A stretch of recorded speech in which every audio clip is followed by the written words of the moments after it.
YS Jagan తమకు count కూడా కాదని అతను ఓ చచ్చిన పాము అంటూ హాట్ కామెంట్స్ చేశారు అనంతపురం ఎమ్మెల్యే దగ్గుబాటి ప్రసాద్. ఇవాల్టి నుంచి కడప వేదికగా జరుగుతున్న మహానాడు కార్యక్రమానికి ఆయన భారీ కాన్వాయ్తో బయలుదేరారు.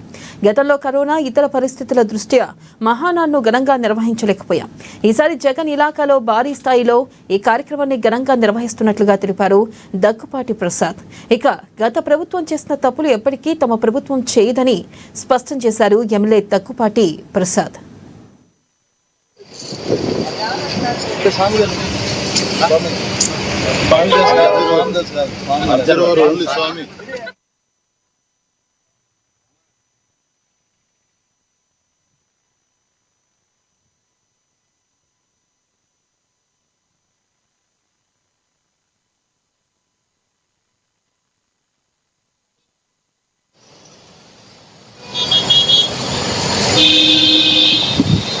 ముఖ్యమంత్రి ప్రమాణ స్వీకారం చేసిన తర్వాత ప్రభుత్వ కార్యక్రమాలు ఏవైతే ఉన్నాయో అలాగే కార్యకర్తలకు గాని ఎక్కడైనా అన్యాయం జరిగినా గానీ లేకపోతే ఏదైనా ఇబ్బంది ఉన్నా గానీ ప్రతిదీ చూసుకుంటున్నారు. ముఖ్యంగా ఈ మధ్య కాలంలో మీరు చూసింది మా ఎంపీ గారు వాళ్ళ సిస్టర్ చనిపోతే డెహ్రాడూన్ నుంచి 2 స్పెషల్ ఫ్లైట్లు తీసుకొచ్చి హైదరాబాద్ లో హాస్పిటల్లో ఒక వాళ్ళ బావగారిని అలాగే గుంతకల్కి వాళ్ళ చెల్లెల గారిని చేర్చడం జరిగిందని చెప్పేసి తెలియజేయడం జరుగుతుంది. ఇవే కాకుండా కార్యకర్తలు దాదాపు 1 సభ్యత్వాలకు పైగా ఈ రోజు మన నారా లోకేష్ గారి ఆధ్వర్యంలో జరిగింది.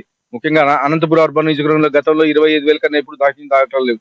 కానీ ఈ రోజు 78,000 పైచిలకు సభ్యత్వాలు అనంతపురం నియోజకవర్గం నుంచి చేయించడం అంటే కార్యకర్తల్లో రెట్టింపు ఉత్సాహం మొదలైంది.